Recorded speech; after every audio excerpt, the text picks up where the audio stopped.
एक रहस्यमयी मुस्कान मिलिए मोनालिसा से।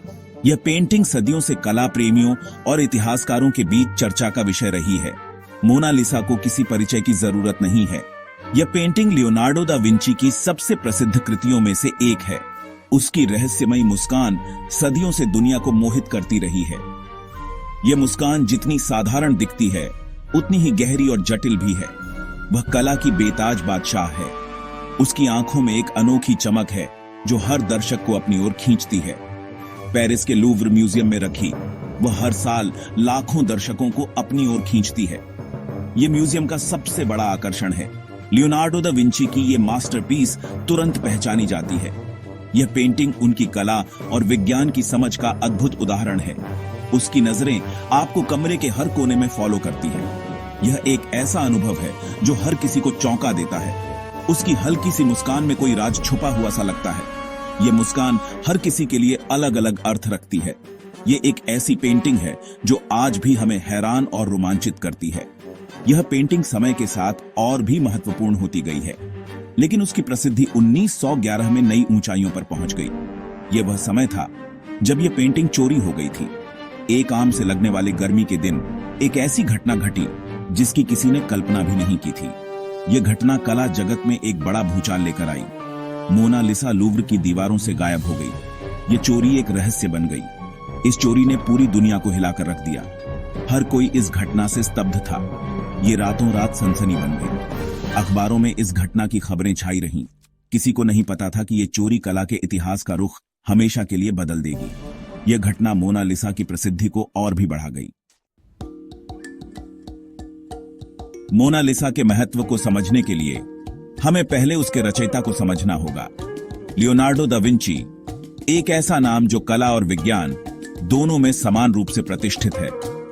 लियोनार्डो दा विंची एक सच्चे पुनर्जागरण पुरुष थे। उनकी रुचियों और कौशल का दायरा अद्वितीय था। एक चित्रकार, मूर्तिकार, वैज्ञानिक, आविष्कारक और दूरदर्शी, उनकी प्रतिभा की कोई सीमा नहीं थी। उन्होंने हर क्षेत्र में अपनी छाप छोड़ी। उनकी प्रतिभा की कोई सीमा नहीं थी। उनकी रचनाएं और आविष्कार आज भी हमें प्रेरित करते हैं।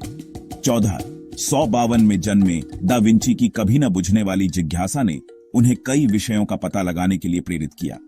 दा विंची की कभी न बुझने वाली जिज्ञासा ने उन्हें कई विषयों का पता लगाने के लिए प्रेरित किया। उन्होंने अपने समय के सबसे जटिल सवालों के जवाब खोजने की कोशिश की। उन्होंने शरीर रचना विज्ञान को समझने के लिए मानव शरीर का विच्छेदन किया। उनके अध्ययन ने चिकित्सा विज्ञान में महत्वपूर्ण योगदान दिया। उन्होंने हवाई जहाज के आविष्कार से सदियों पहले उड़ने वाली मशीनों के स्केच बनाए। उनके विचार और डिजाइन आज भी वैज्ञानिकों को प्रेरित करते हैं। उनकी नोटबुक अपने समय से बहुत आगे के आविष्कारों और टिप्पणियों से भरी थी। अपनी कई प्रतिभाओं में दा विंची के पास चित्रकला की एक अद्वितीय महारत थी। दा विंची के पास चित्रकला की एक अद्वितीय महारत थी। उनकी पेंटिंग्स में जीवन और गहराई का अनूठा मिश्रण था। उन्होंने स्फुमाटो तकनीक का बीड़ा उठाया। यह तकनीक एक नरम, जीवंत प्रभाव पैदा करने के लिए प्रकाश और छाया के सूक्ष्म क्रमों का उपयोग करती है। यह तकनीक एक नरम, जीवंत प्रभाव पैदा करने के लिए प्रकाश और छाया के सूक्ष्म क्रमों का उपयोग करती है। उनकी पेंटिंग्स में यह तकनीक स्पष्ट रूप से देखी जा सकती है। मानव शरीर रचना विज्ञान के उनके गहरे अवलोकन के साथ मिलकर यही तकनीक मोनालिसा को उसकी गूढ़ गुणवत्ता प्रदान करती है। यह उनकी कला की गहराई और उनकी वैज्ञानिक दृष्टि का प्रमाण है।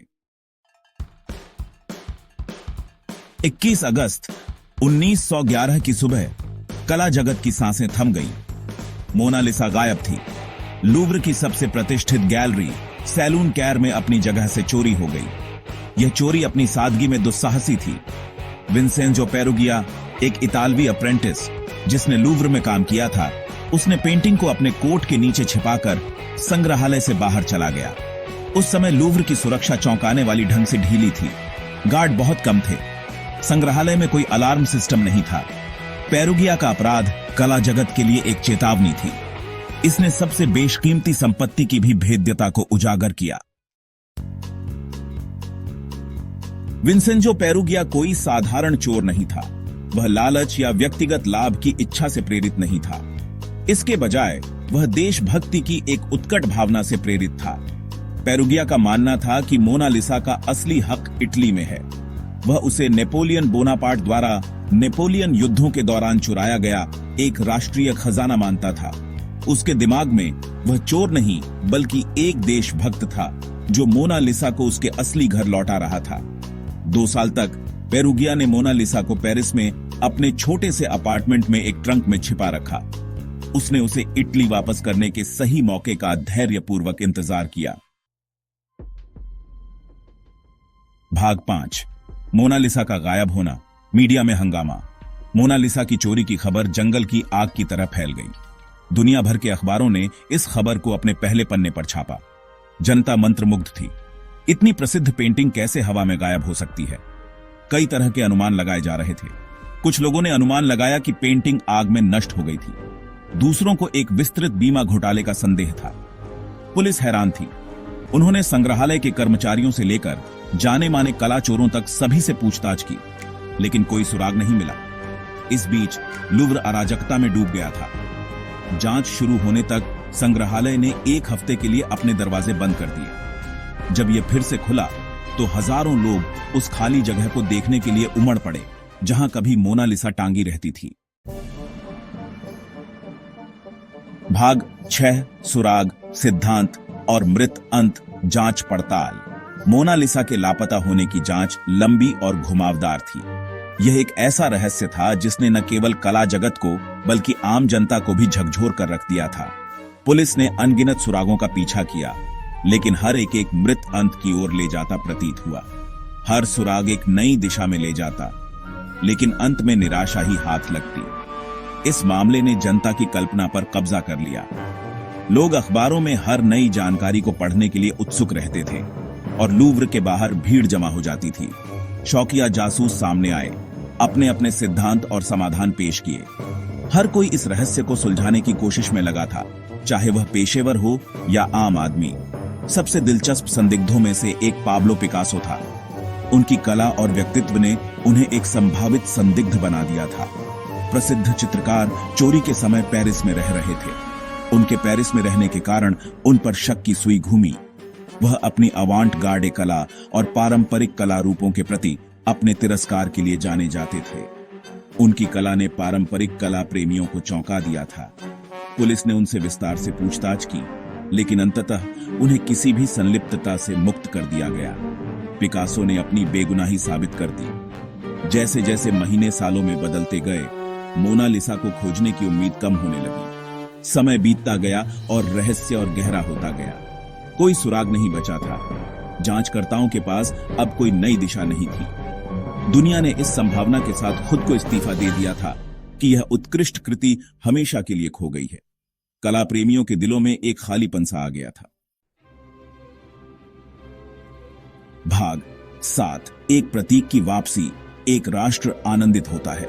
चोरी के 2 साल बाद दिसंबर 1913 में अल्फ्रेडो गेरी नाम के एक फ्लोरेंटाइन कला डीलर को एक पत्र मिला। लेखक ने खुद को मोनालिसा का असली मालिक बताते हुए पेंटिंग को वापस इटली को बेचने की पेशकश की। गेरी ने इस प्रस्ताव के महत्व को तुरंत पहचानते हुए अधिकारियों से संपर्क किया। लेखक जाहिर है विंसेंजो पेरुगिया था। उसने फ्लोरेंस की यात्रा की थी, यह मानते हुए कि पेंटिंग को उसके सही घर लौटाने के लिए उसे हीरो के रूप में सम्मानित किया जाएगा। इसके बजाय उसे आते ही गिरफ्तार कर लिया गया। मोनालिसा की बरामदगी की खबर ने पूरे इटली में खुशी की लहर दौड़ा दी। फ्लोरेंस की सड़कों पर उसकी वापसी का जश्न मनाने के लिए भीड़ जमा हो गई। पेंटिंग को उफीजी गैलरी में प्रदर्शित किया गया, जहां इसने रिकॉर्ड भीड़ को आकर्षित किया। भाग 8। परिणाम, पेरुगिया का भाग्य और मोनालिसा की बढ़ती प्रसिद्धि। विंसेंजो पेरुगिया का मुकदमा मीडिया में सनसनी बन गया। उसने तर्क दिया कि उसने लालच से नहीं बल्कि देशभक्ति से काम लिया था। अदालत ने उसके इरादों को स्वीकार करते हुए उसे चोरी का दोषी पाया। उसे 1 साल जेल की सजा सुनाई गई, लेकिन अपनी देशभक्ति के कारण उसे केवल 7 महीने की सजा हुई। इस बीच मोनालिसा 1914 में लूव्र लौट आई, लेकिन वह अब पहले जैसी पेंटिंग नहीं रही थी। चोरी ने उसे एक बेशकीमती संपत्ति से एक वैश्विक प्रतीक में बदल दिया था। अब वह केवल एक उत्कृष्ट कृति नहीं थी, बल्कि अब लचीलापन, रहस्य और कला की स्थायी शक्ति का प्रतीक थी। उसकी प्रसिद्धि अकल्पनीय ऊंचाइयों पर पहुंच गई थी। वह एक सांस्कृतिक घटना बन गई जिसने अनगिनत प्रतिकृतियों, पैरोडी और व्याख्याओं को प्रेरित किया। भाग 9। मोनालिसा का स्थायी आकर्षण, एक कालातीत कृति। अपनी चोरी के एक सदी से भी अधिक समय बाद मोनालिसा दुनिया को मोहित करती रहती है।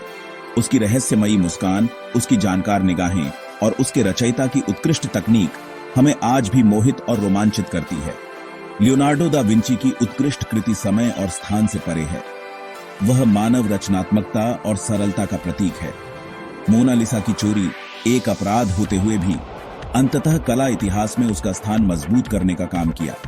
इसने दुनिया को कला की शक्ति की याद दिलाई, प्रेरित करने, उत्तेजित करने और सहन करने की।